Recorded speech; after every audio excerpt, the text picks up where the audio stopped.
Yo tengo el honor de ser pues, uno de los 3 miembros de los asesores científicos del proyecto.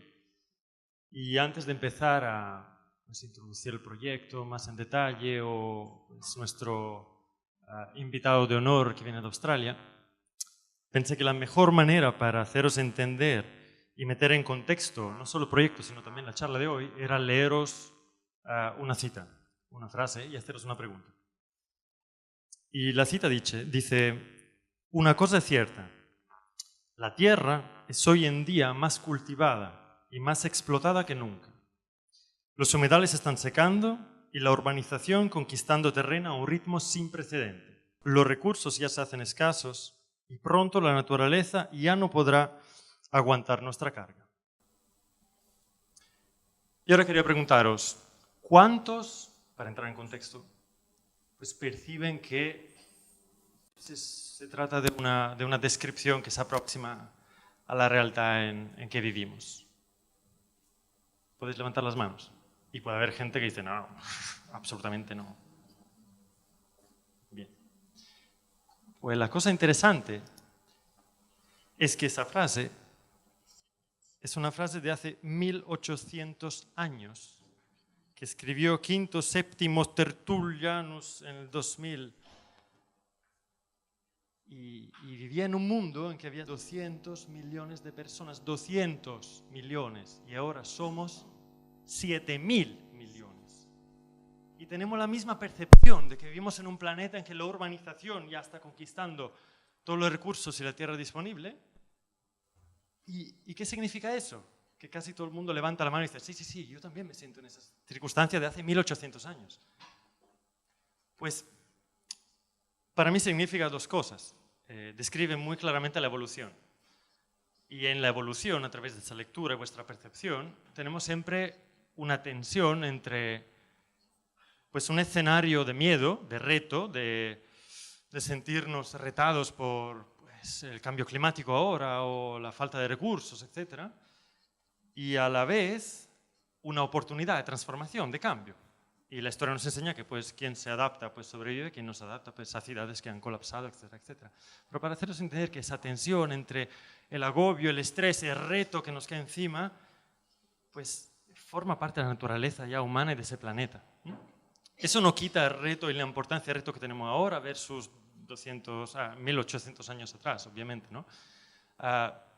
Pero creo que es muy significativa como cita, para remarcar de qué va ese proyecto. Pues ese proyecto ReCity es una herramienta que facilita la evolución, facilita el cambio, facilita la transformación. ¿Por qué? Porque pone en contexto los retos que tenemos y que sentimos y que todos compartimos en una plataforma en que pues, no hay solo académicos que pueden tener los números y presentaros desde la ciencia qué va a pasar o qué está pasando y nadie los escucha. O los políticos que prometen porque quieren sus 3-4 años de gloria, pero luego no se alinean con los datos porque hay cosa más urgente que no cambio climático, sino que esta plataforma realmente trabaja y hace trabajar conjuntamente en un plazo medio-largo, pero desde ya, estas 3 esferas. Pues la sociedad civil los hace participar, tenemos datos y intentamos nosotros desde nuestra perspectiva científica compartir con vosotros y construir mesas redondas en que se puedan presentar los datos y discutir sobre una base sólida de escenarios y de evolución y de trends y dinámica. Y a la vez pues, están los empresarios y los políticos a ver hacia dónde están los límites de aceptación de lo que se va proponiendo a través de esta plataforma. Creo que esta es una metáfora que describe bastante qué es ese proyecto, que en realidad es mucho más complejo. No sé si ahora es el caso, habéis venido aquí para pues una charla muy interesante de un experto que hemos invitado desde Australia, con lo cual no entré en los detalles de los mecanismos del proyecto, pero acabamos de lanzar una website, recity.net, que podéis visitar. Está escrita la metodología. Entendéis de que no se invita un keynote speaker para dar esa charla nada más, sino que esta mañana hemos exprimido el pobre profesor Newman y hemos tenido 3 horas casi de taller técnico para poder en un comité de expertos local sacar indicadores de cambio a proponer Y hoy, obviamente ahora, tenemos la oportunidad de escuchar esta charla abierta al público. Mañana tenemos un encuentro con pues, las empresas para testar y discutir un poco cuáles son los límites del consenso. Y hay una metodología muy articulada que está a la base de esta plataforma que se lanza, y hoy es pues, la primera charla del segundo tema que trata esa plataforma. Entonces, sin entretenerme más, yo lo que quería es introduciros brevemente a nuestro invitado. Y nuestro invitado pues, es una persona de fama internacional. El profesor Peter Newman es un environmental scientist, con lo cual una persona que lleva más de 40 años estudiando a nivel pues, local, regional, nacional y planetario temas de sostenibilidad, tanto sostenibilidad global como sostenibilidad urbana. Ha escrito más de 330 artículos científicos y más de 20 libros. Después de su doctorado a la University of Western Australia, ha viajado y ha hecho experiencia postdoctoral en Delft, aquí en Europa. Ha estado en Estados Unidos y luego ha trabajado 20 años en Australia, en la Curtin University, y ha sido director del Institute for Sustainability Technology Policy. Y desde 2008, ahora lleva 10 años, siendo director a la Curtin University del Curtin University Sustainability Policy Institute, al CUSP.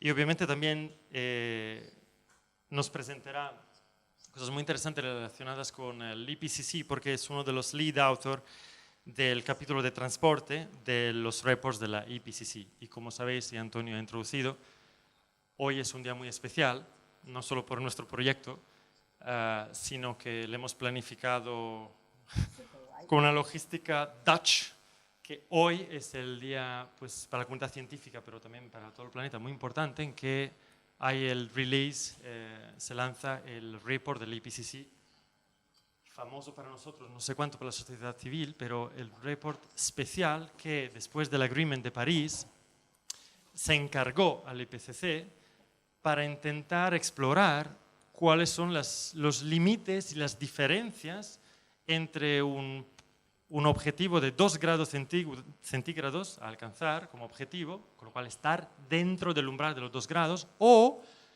intentar quedarse en el 1,5 grados, que igual a alguien le suena chino porque es medio grado, pero realmente desde el 2008, creo ya, a lo largo de muchas conferencias y COP, Conference of the Party, etc., ha habido realmente mucho debate sobre ese medio grado, porque en ese medio grado está la sobrevivencia de muchísimos países y pequeñas islas que si vamos más allá del 1,5 grados ya desaparecerían. Con lo cual, si por un lado ha costado mucho que después del fracaso de Kioto, etc., se volviera a aprobar en París un agreement en que los 2 grados eran por fin aceptados por toda la comunidad internacional, una parte de esa comunidad decía, pues estáis aceptando un escenario en que mi país se va a extinguir. Y no solo mi país.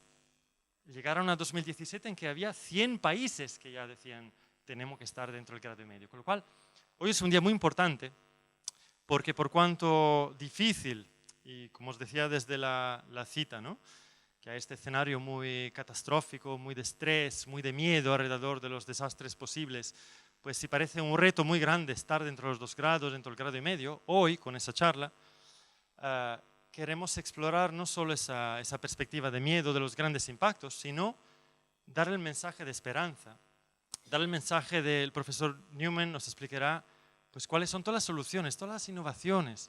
Pues el proyecto ReCity va de repensar y de navegar pues conjuntamente todos cuál es el abanico de soluciones que ya existen y cuáles son las innovaciones sociales que ya tenemos y que faltan los mecanismos de implementación. Con lo cual, sin robar más tiempo al profesor Newman, yo le daría el bienvenido con un aplauso y gracias. The topic is local and global, and today we had the release of the global report, and I am very local. I come from a long way away, so not local here. But I will tell you a little bit about my setup, my place. We live at the top of the world. You see the map here. And this is the first image that came from space in 1972. You will notice that it's up the right way. It actually has Australia on the top and South Africa on the top. It's all in perceptions, isn't it? What is the top and what is the bottom? Well, it doesn't matter because we all share a world that is warming. This is the global issue. It is warming everywhere. And this we need to face together. This is the last 8,000 years here, and the range of temperatures was very small. So when was your quote coming from? How many years ago? 1,800. Oh, that's just a tiny little blip here, yeah.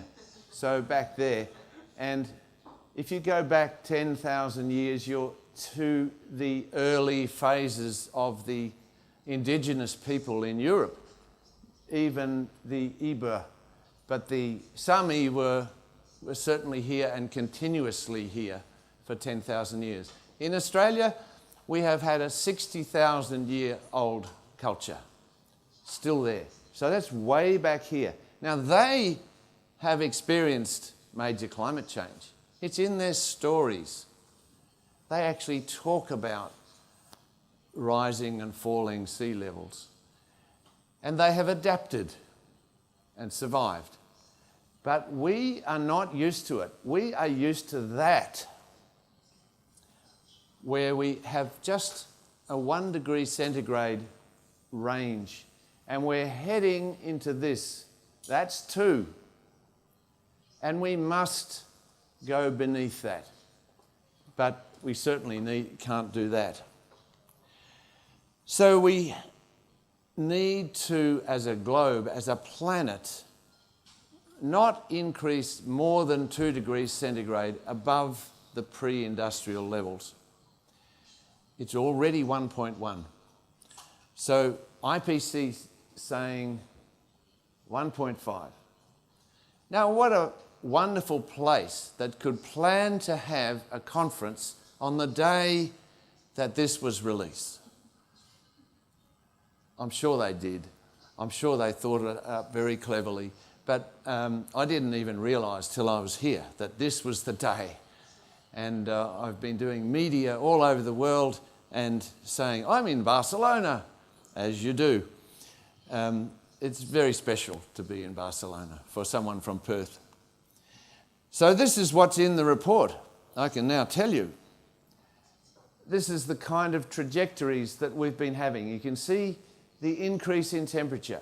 It fluctuates, but it's pretty much on a single route forward like that. And we don't want to do that. We need to do this. And there are signs that we could do this or we could do that. And this is the one that we need to do. We need to get in there. We need to get around the 1.5 change. Otherwise, there is going to be serious problems. What kind of problems? I'll show you in a second. But there are different trajectories of doing it. Sometimes, if we leave it too late, we'll have to come back to 1.5. How do you come back? You drag CO2 out of the atmosphere. You have carbon dioxide removal technologies sucking the CO2 out because we've gone too far. It's too hot. We need to fix it. That's a situation we don't want to get into. We want to do it gradually and clearly in time. Otherwise, these are the risks. Certainly, coral reefs are very much at risk. They are already bleaching and disappearing. About 1/3 of our Great Barrier Reef has already gone. Mangroves, a little less. Small-scale, low-latitude fisheries look as though they're changing too quickly. It's too hot. Well, there was 1 year when we suddenly had a 5 degree centigrade rise in the temperature of the water all along our coast, and the fisheries just disappeared. This can happen in many places. The Arctic is warming very quickly. There are also coastal flooding issues. So these are the issues that we need to address. For a city like Barcelona and Perth, where we are used to warm temperatures, we are not used to regular 50-degree temperatures. That's the kind of thing that will happen. And we will have a lot more of the fires that are around in the region. Everything will dry out. And you will also have in wintertime more storm surges. There's more energy in the atmosphere than there should be. So we're getting more energetic results. Now this is the part that I was involved in, which is what is happening to try and fix it. And energy, urban, transport, industrial and land are the systems that we've been looking at. The energy system is actually very encouraging because around the world it is disrupting. Solar and wind and batteries are dramatically growing. I'll show you a bit more of the data. What we need to do is mainstream. It needs to become 100%, dramatically removing the fossil fuels in our system. The urban systems, there are good examples now where cities are showing how to do zero carbon. We know how to do it. We need to mainstream it now. And including the informal settlements, the slums of the world. They can actually change as well in that direction. Transport, electric vehicles are happening very quickly. But freight, aviation, shipping is not hardly changing. They are the laggards. They are not doing enough to support the world in this. And they're also hard to govern. Who manages international air aviation or international shipping? It's a loose connection of countries that try to regulate it. But it's hard. It's part of the global system that's not working very well. Industrial, there are minor examples of good low carbon systems developing, but not many. The big industries, like steel and cement making, they're still the same way they've done it for hundreds of years. It needs to change. Carbon sequestration was promised to us by industry to say, yes, we will do that. So we can keep doing it, but we'll take carbon and bury it. It's almost a complete failure. LNG production, for example, is just not doing what they said they would do in terms of sequestering carbon. So there's a lot more to do in here. And land, across the world, there is still too much carbon being cut from the landscape rather than being put back into it. Deforestation is still bigger than reforestation. It's not in Europe. In Europe, there's more reforestation. In America, in Australia, they are actually big carbon going back into the landscape, but not in the developing world. So that's the story across the world. Some hope, but also some very slow development in other areas. So it can make you rather despairing. It's possible to say, we're not going to make it. We are going to leave for our children and grandchildren a world that is much harder to live in, and the economies of the world are going to struggle in that because we're outside our comfort zone. But is it possible to do things locally that will have a global impact? These are the questions I want to quickly go through. How can planning, because planning is really what local is all about. I was an elected local government councillor for 4 years. That's when I learned about planning locally, how you can do things. And it was very exciting, actually. and you can bring about changes there. How does biophilic design cool cities? How do cities bounce forward while bouncing back from climate disasters? What are the big changes that are happening now? Can the theory of urban fabrics help? We talked about this today, and I think it can help us to understand the future. What are the areas in climate change policy that still need big changes? So this is my book, Overcoming Fossil Fuel Dependence, as the subtitle of Resilient Cities. How can we warm them? Well, we need to do the adaptation along with the mitigation, natural capacity building and sustainability.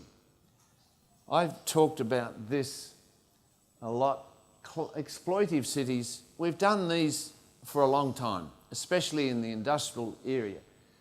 We have made wealth associated with ever-increasing footprint. Sustainable cities came around 20 years ago, a little longer, and it was wealth associated with reducing ecological footprint. What we need to move towards is wealth associated with regenerating. We're actually improving the environment. And together, that's a resilient city. A quick story. This is my town here, right on the bottom part of the continent of Australia. That whole area there is the size of Western Europe, and there's 2 million people in it. 2.5 million. 2 million live in the one city of Perth. And like Cape Town down here, you can see the weather that comes along the base here is coming from what are called the Roaring Forties. So when the Spanish and the Dutch and the English and the French all took their boats down here and around the Cape and went down here, this was the freeway they joined into. It pushed them across the world, and those Roaring Forties brought rain to Cape Town and to Perth. But now the hot air from the tropics is hotter, and it's going up and further south and further north as well. So it's pushing the Roaring Forties down. They're now missing our coast. And all the climate models of the last 40 years predicted that we would lose rainfall in Perth and Cape Town. Now, what did we do in Perth? Fortunately, we had some engineers who noticed this trend. You see how it was going there, and then it started dipping down and then dipping down, and then in a couple of years, no rainfall at all, the whole year. I was actually working in the state government during that 2000 year, and it was terrible because we're constantly looking, oh, it's got to rain soon, and it just didn't. So it was a big political issue. What do we do? And the engineers did have plans. They had plans to show how we could do things differently, and we did. This was the groundwater. We couldn't take more groundwater because it was going down too, of course. So we desalinated the ocean. Now, this hadn't been done on a large scale before in a few Saudi Arabian cities. But this now is providing 55% of the water supply in Perth. It's wind-powered, and it hasn't actually cost very much. So it has saved our city, but we got going on it well before the real crisis came, whereas Cape Town didn't. Cape Town kept putting it off. They were told the same thing, but they didn't act. Now they're desperately acting, and hopefully they'll be able to solve it. But it is an issue that's not going to be solved. It's not going to come back. This is a city which could have been abandoned. Our next step was recycling sewage. The whole of the city is going to be recycling the sewage back into the groundwater, and what's called water-sensitive urban design. that is where you use natural systems much more in how you manage the water cycle. This is our new amazing stadium. Vitoria-Gasteiz is one of the best cities in the world for water-sensitive urban design. It is something dry cities have to do.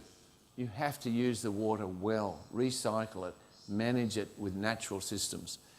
That's going to have to need more attention, not less.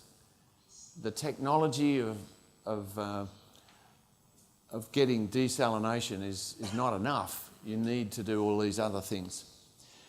Singapore is a city that also needs more water. They get rainfall in that area, but they don't have a big enough catchment. So they've decided to make their own water supply, and they did it by doing things like making this into a reservoir. It was part of the Singapore River, and they dammed it, put a barrage across, which can also be opened up if there's flooding, or if there's a storm surge, it can be stopping that. So it acts as a resilience adaptation, but it also is providing clean water for the city. And that is a local solution, a local adaptation, a local resilience system. And let me just explain this. This is my city in Fremantle. That area there was a rubbish dump in our city. It was also quite a sacred site for Indigenous people. So we worked with them to revegetate this. They have stories about this kind of thing. And the stories are about what it was like when they had more coastal flooding. And it's all about ensuring that there is vegetation there. You don't touch that, you don't cut that. And so this is part of the resilience strategy. But it's also just doing what is sensible. You are making a better city. This is now a place that is sacred to us. We go there for various ceremonies, and the Indigenous people have their ceremonies here as well. This is an area in the south where a songline goes. I don't know if you know a songline, but that's the GIS systems of 60,000 years.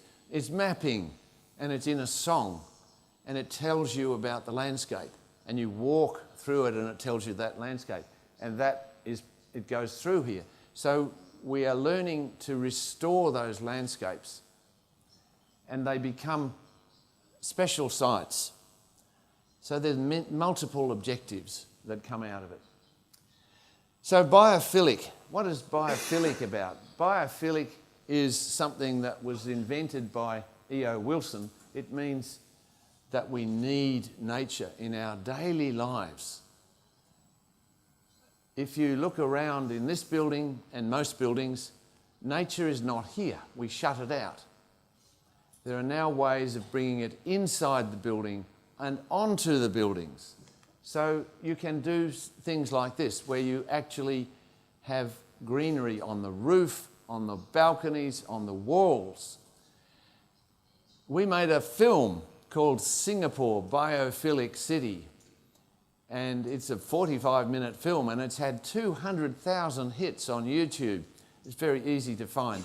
But it was made with Tim Beatley and the students of Singapore. We interviewed all the people who are responsible for this, because in their planning system now, they insist that you replace the floor plate of a building 3 times by greenery on the building and inside the building. So greenery being brought into the city has many things it does. First of all, it air conditions the city. It's about cooling the city. It also brings biodiversity back in, because you've got whole new niches, habitats that you didn't have before. It's like a forest, a big tall forest. And some of these buildings are very spectacular. This building was empty. They couldn't lease it. So an architect came and designed a green wall, which was put on, and immediately the balconies came out into the green area, and Google and Facebook rented it out because it's very cool. So cooling the city and being a cool place to work and live is something that we need to do. It is part of an adaptation and mitigation strategy because it cools the buildings as well. It's part of the insulation. And it is quite manageable and not expensive. This is a hospital which has found that healing rates are better. So there are multiple objectives. Lots of good come from it, but it is also saving carbon and adapting the city for the warming that is going to come anyway. And these are pretty spectacular. This is in Milan. A forest in the sky. Unlikely to do too many of them. So how do we bounce forward while bouncing back? Because when there's a disaster, you say, oh, we've got to bounce back. Resilience is bouncing back. No, I think we need to not just bounce back, we need to bounce forward by rebuilding without fossil fuels, because that's the future. And there are ways of doing it. This is a disaster in New Zealand, and this is a professor there who said it's time for myriad, decentralised, small-scale, clean tech-powered, infotech-enabled ways. That's a professor speaking, isn't it? But you get the idea. It's localised technologies. Instead of a big system being replaced, do it in small pieces. And I'll illustrate quickly. But for a start, solar and wind are generally localised. When Hurricane Florence came through recently, it crippled electricity and coal, but solar and wind were back the next day. They bounced back well, and they're bouncing forward as well. So the question is, what scale works best? Now, there are 3 scales you can have, and one is more of an individual scale, where you work as a house or a small neighbourhood, perhaps with a community garden, and this is what's called permaculture. Permaculture has been around for some time, and it's got its value, but it only works in certain parts of the city. You have to have a lot of space for this, and it's not always shared. It's often an individual doing all the work, pumping their own, blowing the air into the sail to make it work. It's also not very equitable. So localised solutions are a bigger scale than that. If you imagine the Barcelona precincts that were designed and developed in the last 100, 200 years, they are the kind of scale I'm talking about. Several hundred housing units together. They share a courtyard, right? That's the way they were designed, with the shared space. They can also share electricity now. They can share water systems, they can share waste systems, and they can share mobility. And I'll explain that. The big systems are very wasteful. The energy is wasted going through it. Generating electricity, 2/3 of it's lost just going from the major coal-fired power station all the way to the city. 32% lost in the distribution. Big water systems also have lots of waste. Big landfill systems waste. So that's a linear system. We all know that we need to have circular economy, and I think you're going to do more about that in a later system. What I'm talking about, though, is a new set of technologies here that are part of what's called the 6th wave of innovation. And each of these waves are associated with they come out of an economic decline, and they come out of the 1840s, the 1890s, the 1930s, and these ones more recently. And this is the fifth wave is the digital one, and the sixth wave is this sustainability wave. And these are where we can develop local shared technologies. And let me explain. Each of these waves have a different business model. This one's called glocalization. It's a pretty awful word, but global and local together. Jeremy Rifkin has written books about this, and he's very good about glocalization and how it works. So each of these waves had different energy sources and different transport systems. So we can expect different models, different ways of thinking about it, different energy sources and different transport in this next wave. So what are the big changes and how are they fitting into this? First of all, the solar, batteries, blockchain, EV, dance. And it is a dance because people are creatively enjoying this transition. And also decoupling. This is the way in which we used to see the world out of control. See, this is the growth in greenhouse gases with all of them going up. But that was the year 2000. And now we've got a new century, and since about 2000, we've started to grow in wealth and not grow so much in greenhouse gases. So for the last 3 years, greenhouse gases have gone down slightly. We've gone over the top. We have peaked. Now, many people didn't think that would happen, especially if wealth was continuing to rise.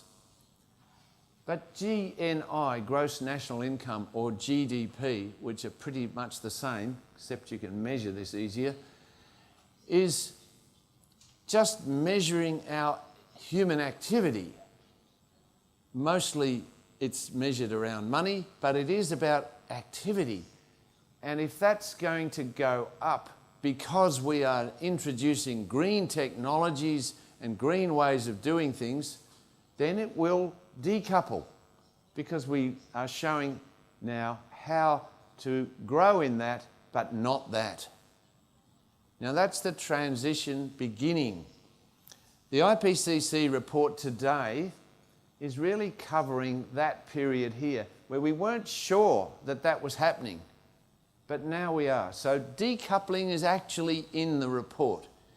Not a big part of it, but it's there, because it's a little bit hard for many of us in the IPCC to be too excited about change. We want to be a little bit scared, because otherwise people won't change. But actually, I prefer to push the hope side. And one of the ways of looking at it is to see that in Europe, and there are many places like Denmark, which have done this quite dramatic change where coal and oil have both been going down. It took about 5-6 years, maybe 10 years even, to learn how to do this, because GDP wasn't growing there, but it then took off because they're exporting windmills and they're doing wonderful walkable cities and bicycles and new trains, and all of the green technologies are happening, and it's helping the growth, but they're going down. So we're decoupling. That's mostly the European story. In the US, they're doing it too. Despite Mr. Trump, this is coal and oil going down, and wealth is going up. He wants to make America great by bringing coal back. That will absolutely not work, because like most places, they are learning to do without fossil fuels. And that's the nature of the growth that's now setting in. In Australia, we've grown a lot faster than in the US.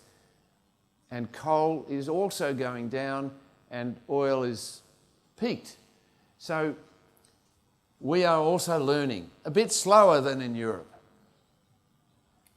but better than in India, for example, which is an emerging country. It's putting a lot of effort into its development, so it's growing very quickly now in GDP, but these are decoupling, but not absolutely decoupling. But they've got big programs to bring solar and electric vehicles and so on into their system. They're putting in major train systems. And in China, they have really demonstrated leadership in this area. Significant economic growth, and both of these plateauing. Coal actually went down there for a year and is now slightly back up. So, how is this happening? It's happening through disruptive innovation. This is the term that's being used to explain how these changes are happening. Now, we've got various papers on this, which I can send anyone, but I give away all my PowerPoints, so you don't have to take pictures of it. It'll all be available to you on the website, I'm sure, on ReCity's website, right? And this is a new book that's coming out on it as well. So disruptive innovation, it's a term that was invented by Clayton Christensen at Harvard. It's essentially about demand-led change rather than supply. So if an innovation comes along and it's a reasonable price, but it's still not the cheapest thing, if people like it, they'll buy it, and it'll put the rest out there. And the best example he gave was floppy disks. Some in the audience will know what a floppy disk is, but a floppy disk was the first memory. And there were two versions of it, the 5.5-inch one or the 3.5-inch one. This was cheaper, but everyone liked this one because you could put it in your pocket or your purse, and that then led to carrying your computer rather than having a great big one. So we changed the whole system based around the fact that people preferred that. So now we carry our computers everywhere. And that's the transition that is called disruption. And if you don't follow it, you get stranded assets. Kodak invented the digital camera, but didn't commercialise it because they thought it wouldn't sell. And they had all these other analogue cameras that they would prefer. So they went bankrupt. There's no guarantee any company is going to survive, right, Mr. Banker? They don't. If they don't make the right decisions, they don't adapt to the future, they are stranded. They disappear. And that will happen to companies that say, we are going to stick with coal, oil and gas, because that is going to leave you stranded. What I'm seeing is that the disruptions in this area are local solar batteries and blockchain, which is a software that enables you to share solar and batteries together, and what Jeremy Rifkin calls the energy internet. That's how you share it. And electric cars, electric bikes, electric transit, which is together is local shared mobility. And that's the transport internet that helps you to do that. Now these are just on the edge technologies, but we've now got enough of them to see they're working. It's the kind of thing that Barcelona now needs to demonstrate. So solar grew 66%, wind 30%, batteries 50%. That's in our report because that's come from the UN IRENA report, and it shows a dramatic increase. That's disruption when you get that kind of growth. So the world's financiers and bankers, they're buying solar and wind mostly. That's where the investment is happening. So Bloomberg, and he's written this beautiful book, just come out, How Cities, Businesses and Citizens Can Save the Planet. That's what we're on about tonight, isn't it? Because this wonderful organisation brings them together cities, businesses and citizens together. That's how you save the planet. And this is all about those stories. But he was the mayor of New York. He's also one of the world's wealthiest people. And his Bloomberg New Energy Finance has done these numbers which show solar going from 4 to 29% and coal from 31% to 16% in a very short period. And already they're revising that and saying we were too conservative. So Spain has done a lot with renewable energy, and it was a world leader in this. 43% of electricity in 2014. It's mostly centralised. See, that's the grid-based, that's the scale that works at a grid level. That's not the localised level I'm talking about. So maybe the next step in Spain is to take these localised technologies and start putting them into your cities, like Barcelona. How do we do it? Let me just tell you what's happened in my city, which is not planned, no program, no government intervention. This is Perth, and this is where most of the solar has been put in. The outer suburbs. They're poorer suburbs, they've got bigger roofs and bigger houses with bigger air conditioning bills. So they went for solar in a big way, and 30% of homes in 7 years put rooftop solar on their roof. And it was cheap enough. It wasn't the cheapest form of electricity, but it was cheap enough and they loved it. So they bought it. Disruptive. 1,000 megawatts now. That is the biggest power station in Western Australia. There are 3 coal-fired power stations now in the grid, and on some days they have to turn them off because it's just not being used. The solar's covering it. It's extraordinary. No program. People choosing it. But small businesses set it all up. And I'll come to it in a moment, but we've been monitoring how it works. This is a place called Josh's House. There's been 40 million hits on that website, joshshouse.com.au, because he built this house as a solar design, and it's got 70 channels of monitoring.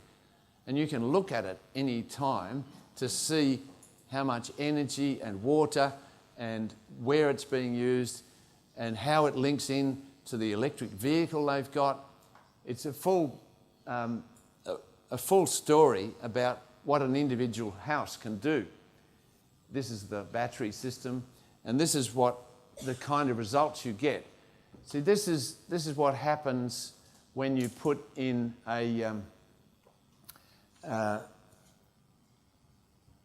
that's the demand profile there. That's the average day demand. That's across Perth.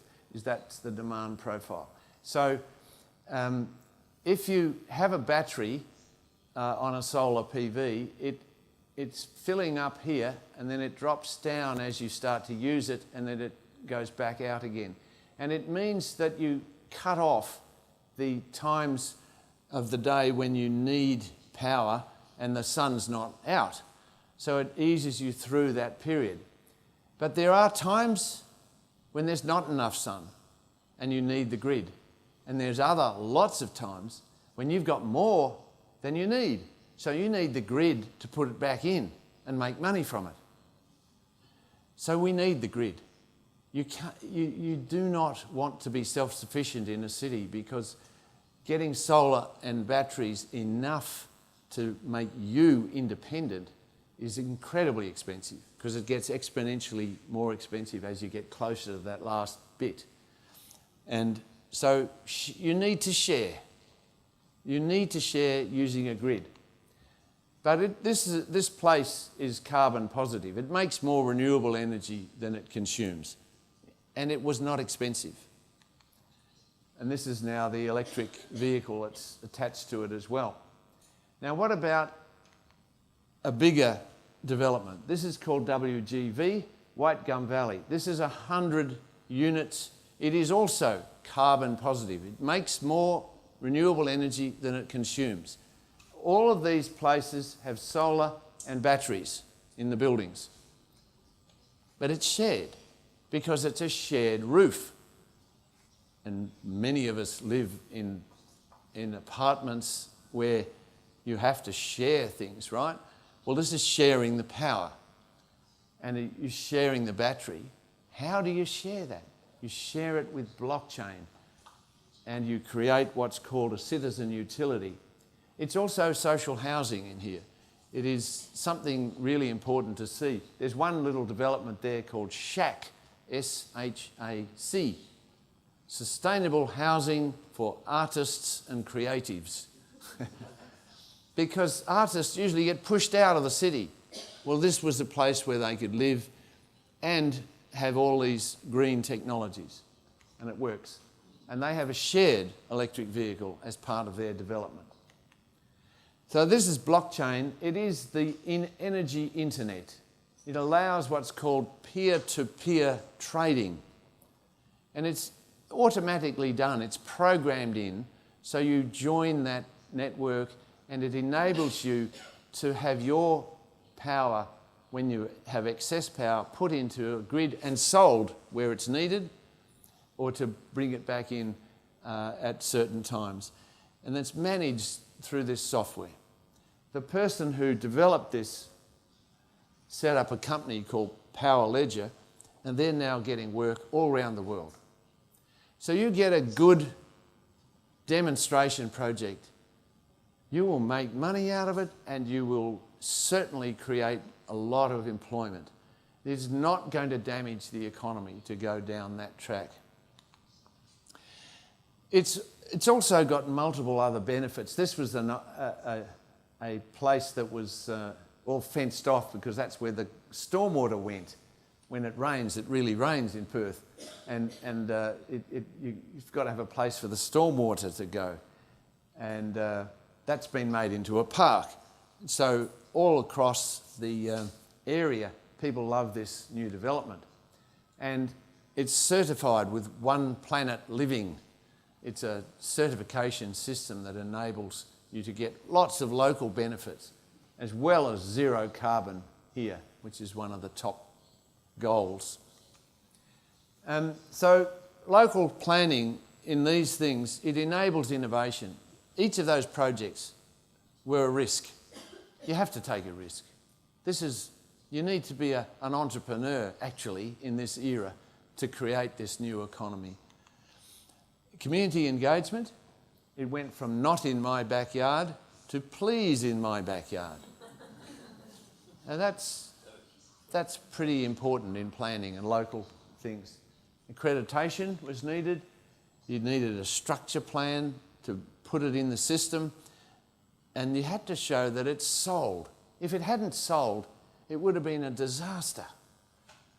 We were very involved in it. We would have lost a lot of reputation. So we were very pleased it sold because people clearly want sustainability. They want green technology and green buildings. And this is yet to happen, but maybe a local utility can be created that manages a series of these things together.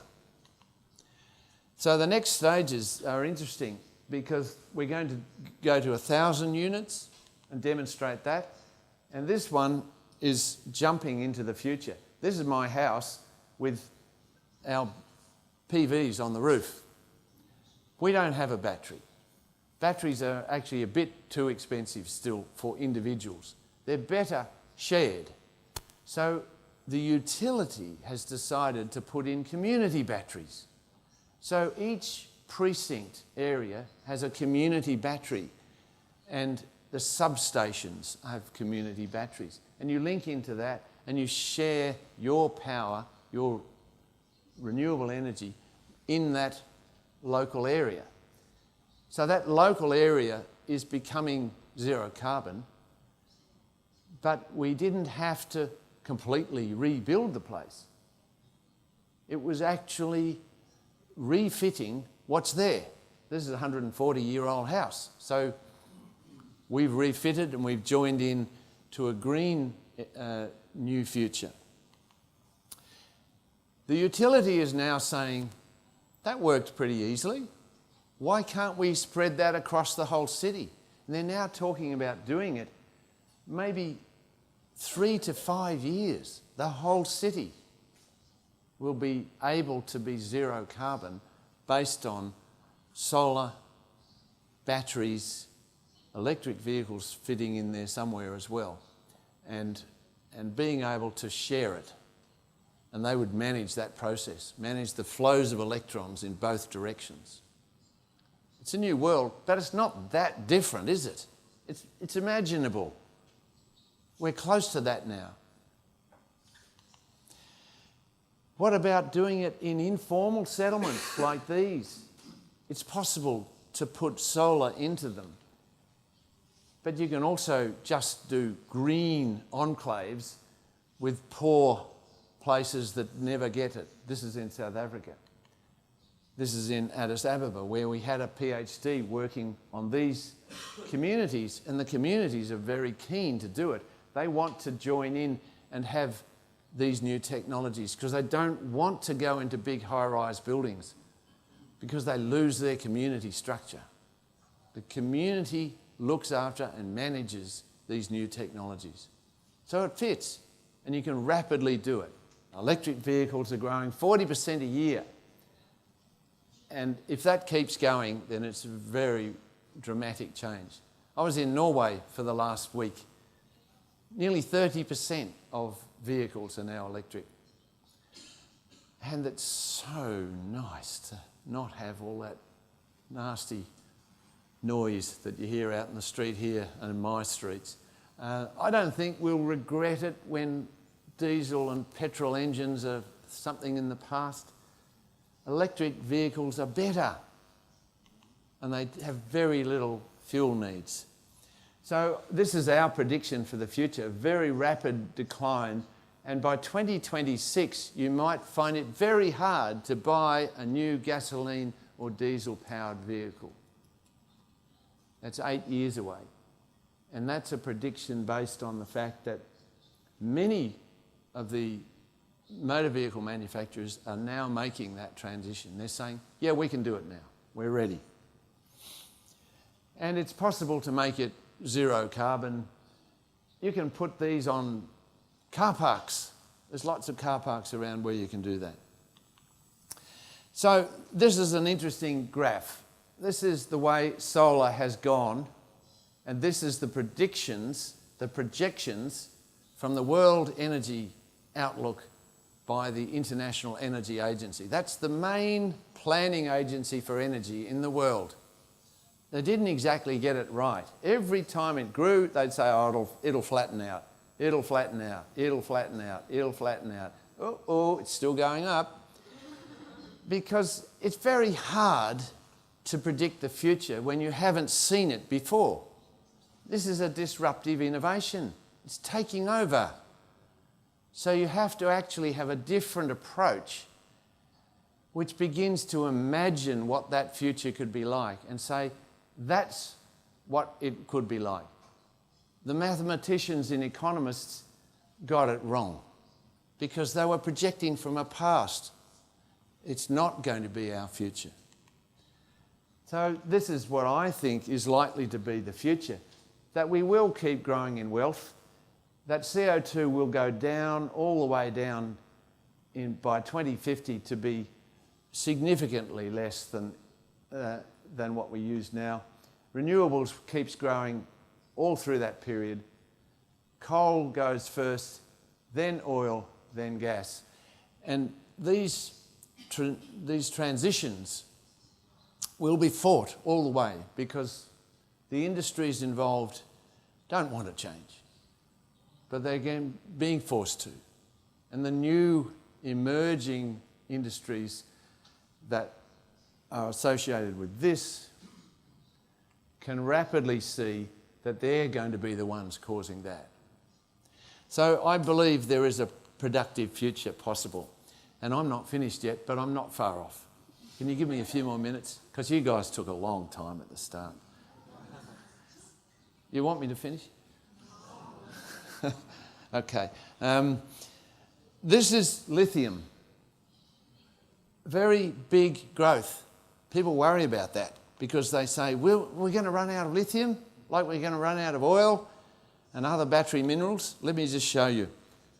This is the battery minerals, all the metals that are needed for batteries.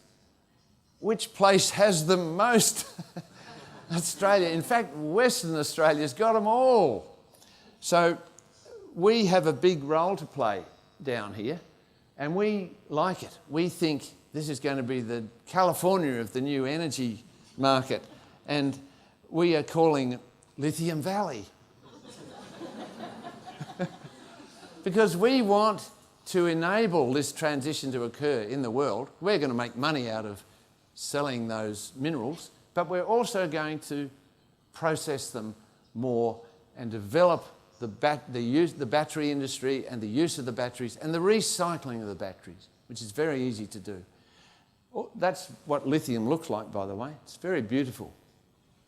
And it is rapidly going to be the basis of our economy for the future.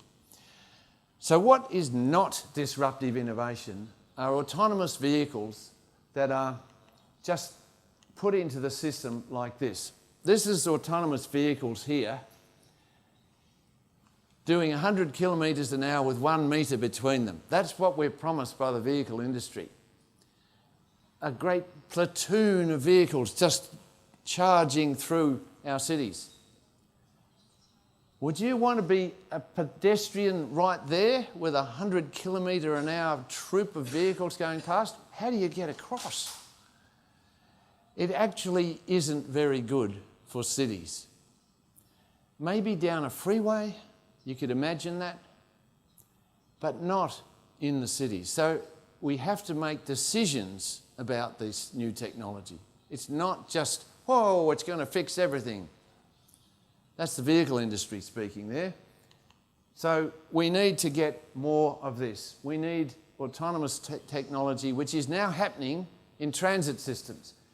And electric bikes in China especially, these are the electric little shuttles that are all autonomous. And this is a trackless tram. It's just come out of China. I went and rode it just recently, and I'm going to show you a few pictures of it, because it's about local shared mobility.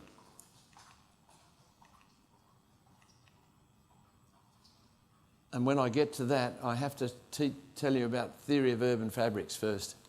Theory of urban fabrics has come out of our work over a number of years. These are our books that we've written, and I won't go into it in great detail, but we collect data on cities. Here's Barcelona, how little energy it uses compared to Atlanta and Houston and even Perth up here. These are the European cities, these are the Asian cities that have very little energy use per capita. But Barcelona is the lowest in Europe. You win, yes, you've got to keep up this reputation. And it's not hard to see why. See, this is classic car-dependent urban sprawl, and it's very different to Barcelona, right? It's a different fabric altogether. And it's all about density. So the density of Barcelona is 200 people per hectare, the densest city in Europe. And people love it, of course. So we've found that there's an exponential relationship between car use and density. And we call these walking cities, these transit cities, and these automobile cities. And the same thing we found within the city. So within the city, these are the car-based parts, these are the transit parts, and these are the walking parts. And you can see it in any city. So this is Sydney. That's the walking city. That's the wealthy part of our city. And these green parts are the transit parts. And you can see they go along train lines out here. They use cars a lot more, but at half of these, because these areas are totally car dependent. The politics in every Australian city is now, they want new railways built out here. They do not want to just have car dependence any longer. So we've come up with this theory based on the fact that we've got 3 cities in every city: the walking city, the transit city, and the car-based city. and you need to respect and rejuvenate all of them together. And you can imagine this in Barcelona, right? You've clearly got a walking city. Then it goes out along corridors that have good transit. And then out there is very car-based. Every city's like that. But you've got a lot more walking and transit city than most of our cities. We only have small amounts of them. You go to Tokyo, and they've got huge amounts of walking city. And the best metro system, best transit system in the world. 38 million people living here, and there's hardly any car use. The tram city fabric follows corridors. The train city fabric tends to follow pearls on a string, hugging freeways usually, and shopping centres.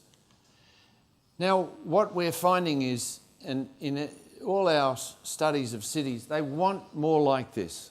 They want to have the services that a transit system brings, and they want it easily. They don't want to pay a lot of money for it.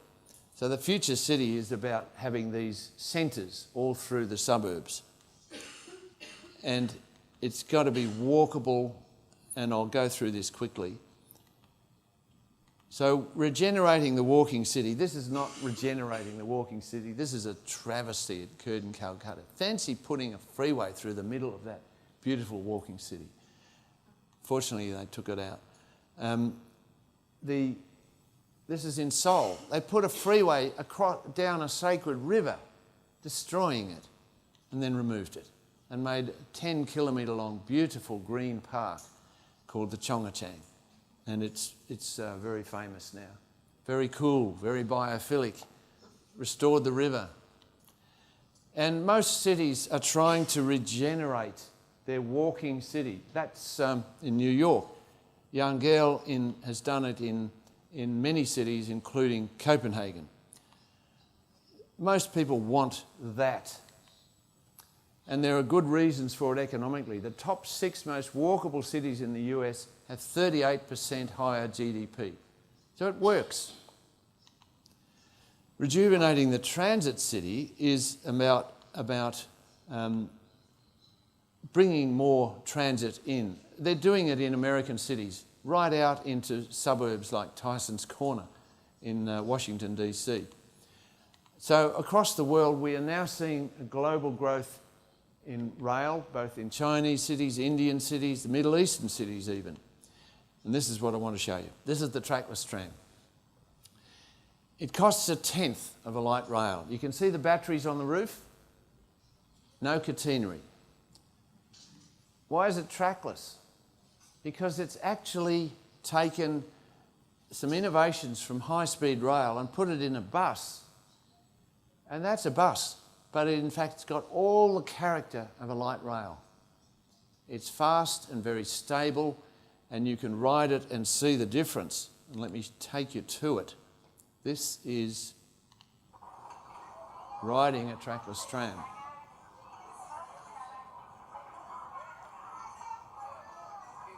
You can see it's going fast, 70 kilometres an hour, and it's hardly rocking. And the best test is that the parents are not grabbing for the kids because it's safe.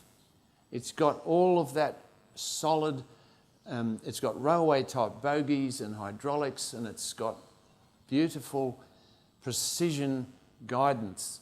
It's guided by GPS to a millimetre, so it comes into stations perfectly. And when the driver is there, this is how he drives. Now, you can see it's significantly better. Now, if you get to a point where you need to go around a blockage or a barrier or an accident, you can put it into override and do that and drive it to a depot or something. Now, we've got a model for how to pay for this out of urban regeneration. So if you want to do regenerating an area, get the developer to pay for a trackless tram as part of it. You don't need government to do it. You can actually, and we've got lots of publications on this now because it's cheap enough to be part of a development. And that's how we used to do it. Trams and trains were private. They were real estate developments because they unlocked the development. And that's what we've been doing. So the reason for the trackless tram being better than light rail is because it's much better in cost. It doesn't disrupt. You imagine the streets out here if you're putting in a light rail. You would have to close them down for 3 years. You can't do it. This is why we don't get much light rail. And it is implemented quickly. So it's a great technology. It's a real breakthrough, I think. And in the automobile city, we still need to do things, but we also need to get better rail out into those areas. It's possible to change anything and to transform it like that. That's from a car-based city to a transit city. The final bit was about what's happening, and I quickly summarised this before, so I'm going to go quickly through this and show you why. The final word. These kind of pictures where you've got carbon being put into the landscape through forests. Around the world we need to save them and we need to plant more. That's a very big thing, and cities can do it by going carbon neutral.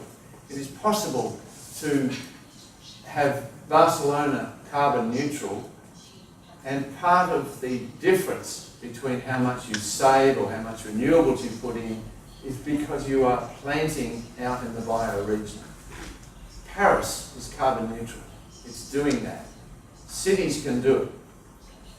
And you can make cities into carbon neutral as well. These are in our city.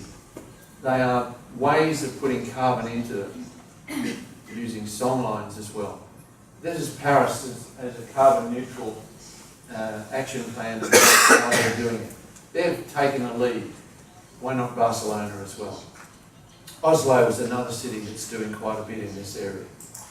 And they've got this amazing new development out in the bioregion. This is my final slide. Innovations in cooling the planet can happen anywhere. But why not in Barcelona? Why not in this bioregion?